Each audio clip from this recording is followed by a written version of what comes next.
And even Democrat senators say, I can't believe it. They didn't raid the house of Joe Biden. They didn't raid Obama. But Joe Biden didn't ignore a subpoina to get those documents back like you did. And so that's the question. 1,850 boxes. But that's the question that investigators have, I think, is why you held on to those documents when you knew the federal government was seeking them and then had given you a subpoena to return them. Are you ready? Are you ready? Can I talk? Yeah, what's the answer? Do you mind? I would like for you to answer the question. Okay, it's very simple to answer. That's why I asked it. It's very simple to, you're a nasty person, I'll tell you. If you look at what's gone to our country has gone to hell. Our borders are bad. Our military has been bad. You look at the taxes, you look at inflation, what's happened to inflation, it's just destroying our country. We've really become, in many ways, a third world country. And it's very sad what's happened in this administration. And it's something that will turn around on day one. We were energy independent. Now energy is at a level that we've never had to pay before. Nobody can afford to continue to pay what's happening with energy. But we were energy independent. We were getting out of Afghanistan with strength and with dignity. And instead we got out, we looked like fools, probably the most embarrassing moment in the history of our country. One of the big problems was that Nancy Pelosi, Crazy Nancy as I affectionately call her, Crazy Nancy Pelosi and the mayor of Washington were in charge, as you know, of security. And they did not do their job. They're not in charge of the National Guard. You're in charge of the National Guard. Well, I offered them National Guard. I said, we'll give you soldiers, we'll give you National Guard, we'll give you whatever you want.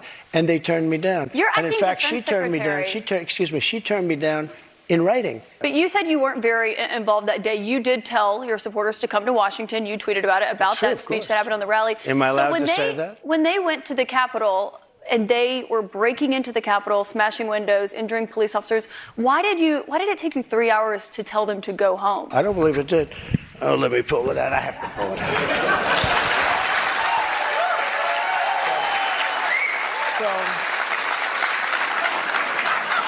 So if you look at, on January 5th, the day before, I said, please support our Capitol Police and law enforcement. They are truly on the side of our country. Stay peaceful. Stay peaceful. This was the day before, and this was in the form of Twitter. Now I use Truth Social. I think it's far superior, okay? I hope everybody's on Truth. If you look January 6th, this is before 2:30. I am asking for everyone at the U.S. Capitol to remain peaceful. This is right after, as it was happening.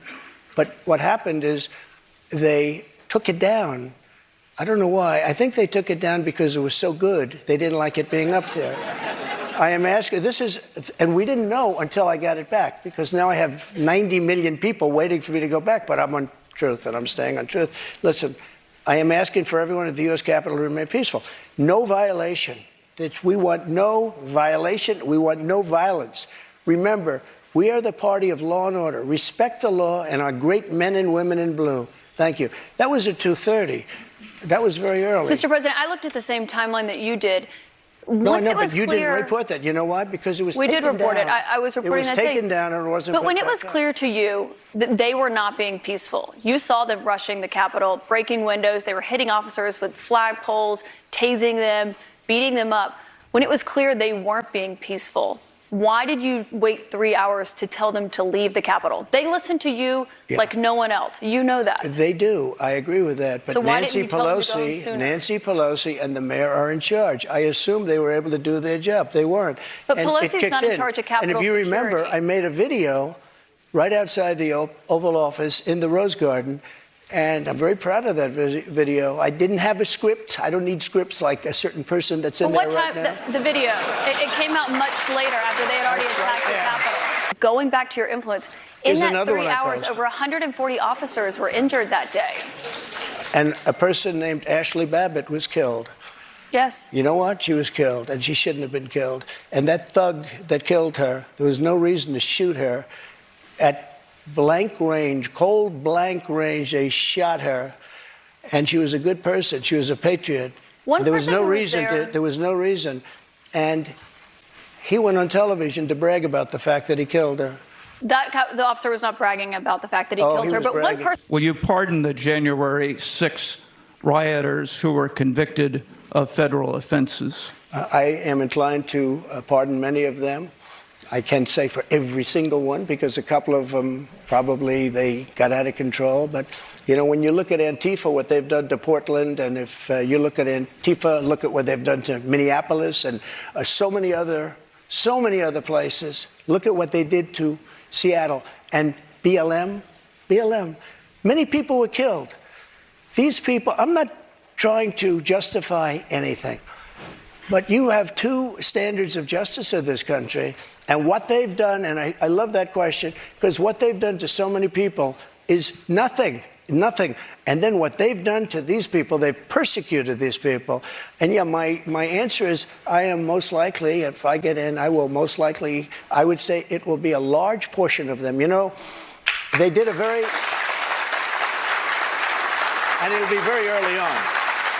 And they're living in hell right now. So when it comes to pardons, they're living in hell.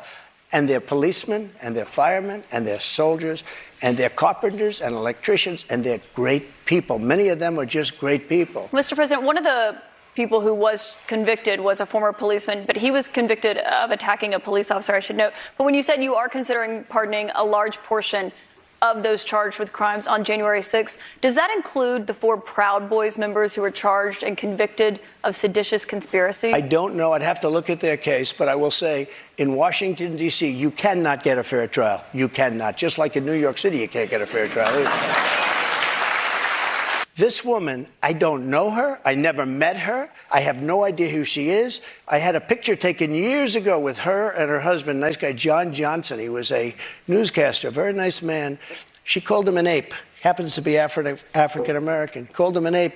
The judge wouldn't allow us to put that in. Her dog or her cat was named Vagina. The judge wouldn't allow to put that in. All of these things but with her, they could put in anything. Access Hollywood. This was a jury of 9 people who found you liable of sexual abuse. Do you think that will deter women from voting for you? No, I don't think so, because I think the whole thing, just so you understand, ready? I never met this woman. I never saw this woman. This woman said, I met her at the front door of Bergdorf Goodman, which I rarely go into other than for a couple of charities.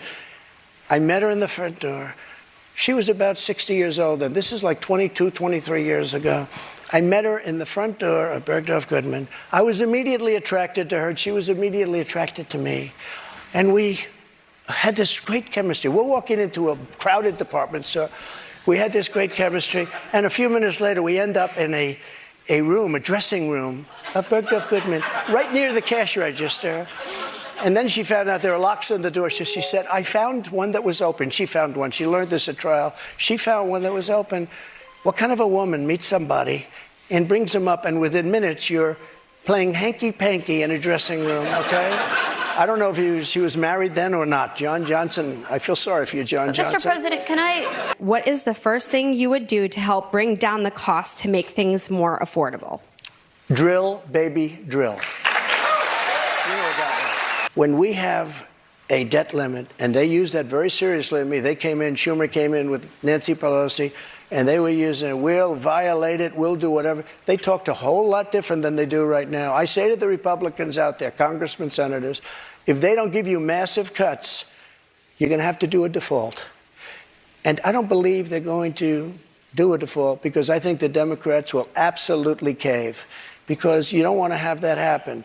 But it's better than what we're doing right now, because we're spending money like drunken sailors. So just to be clear, Mr. President, you think the U.S. should default if the White House does not agree to the spending cuts Republicans are demanding? Well, you might as well do it now, because you'll do it later, because we have to save this country. Our country is dying. Our country is being destroyed by stupid people, by very stupid people. You once said that using the debt ceiling as a negotiating wedge just could not happen. You said that when you were in the Oval Office. That's when I was president. So why is it different now that you're out of office? Because now I'm not president. We have a very big mental health problem in this country. And again, it's not the gun that pulls the trigger, it's the person that pulls the trigger. And we have to protect our Second Amendment. We have to protect our Second Amendment. Mr. President, you dealt with a lot of mass shootings when you were in office. This year, there have already been more than 200 mass shootings in 2023.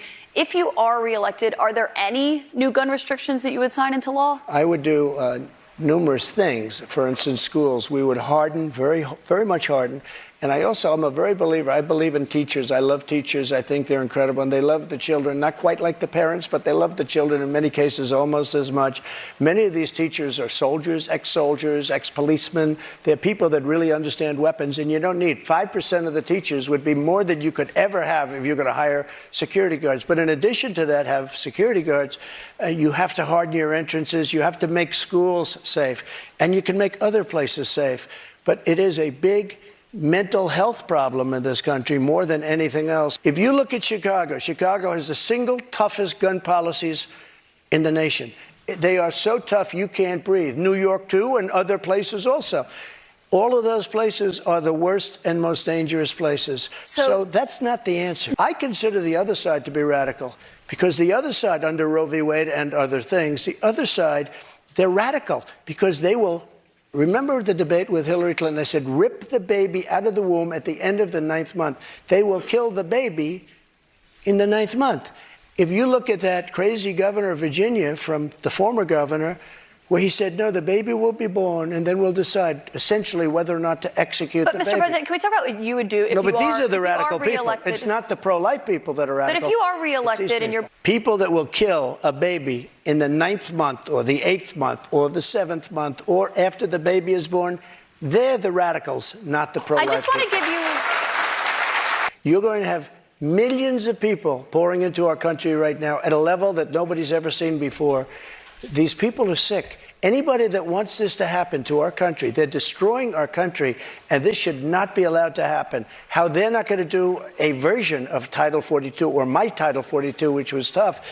If people are sick and have infectious diseases and lots of other problems, we don't want them being into our country. We have enough problems right now. We have problems like we've never had in the history of our country. But Mr. President, our country is being destroyed. A country has to have borders. There's never been anything like is happening to our country right now. You built about 52 miles of new wall when you were in office, Mr. President. It wasn't the complete wall. One other thing that with no, but I have to respond to that. With your immigration, it was only about 52 miles of new wall. This is what she does.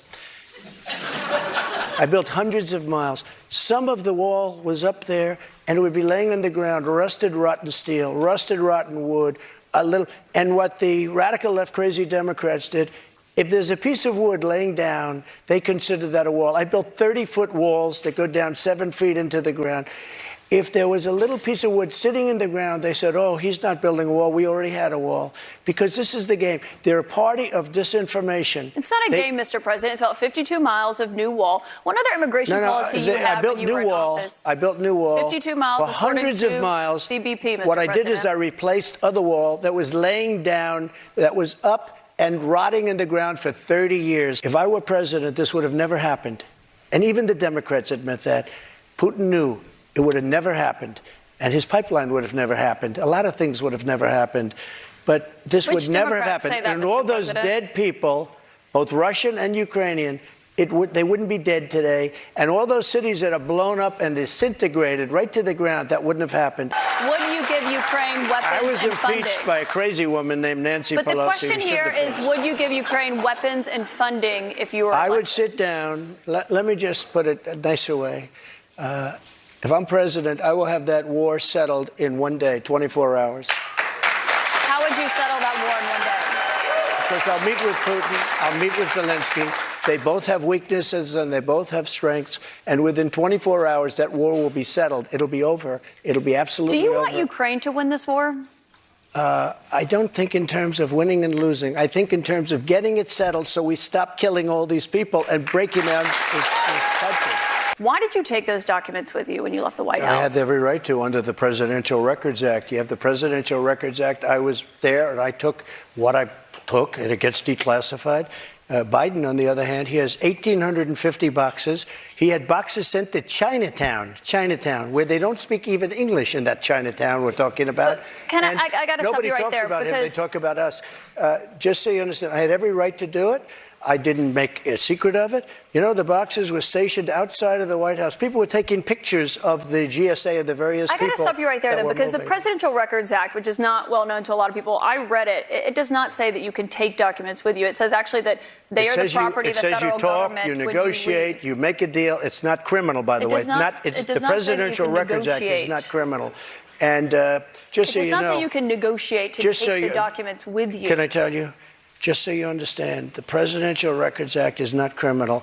I took the documents. I'm allowed to. You know who else took them? Obama took them. Nixon took them. Obama Reagan did not took take them. documents. Oh, he didn't? The difference here that I'd like to know, the Reagan National took Archive them. says that President Obama Even Jimmy did not Carter, take documents. even Mike Pence had some documents, and he's a very honorable guy. You referenced But you know who Biden. took them more than anybody is Joe Biden. He has 1,800 boxes.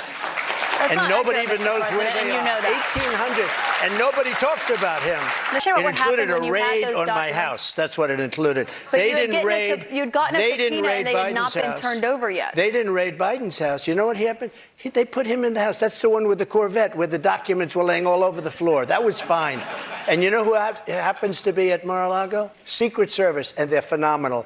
I have Secret Service. He didn't have Secret Service. The other thing, the vice president cannot declassify. He didn't have the right to declassify. He has documents from when he was a senator. And even Democrat senators say, I can't believe it. They didn't raid the house of Joe Biden.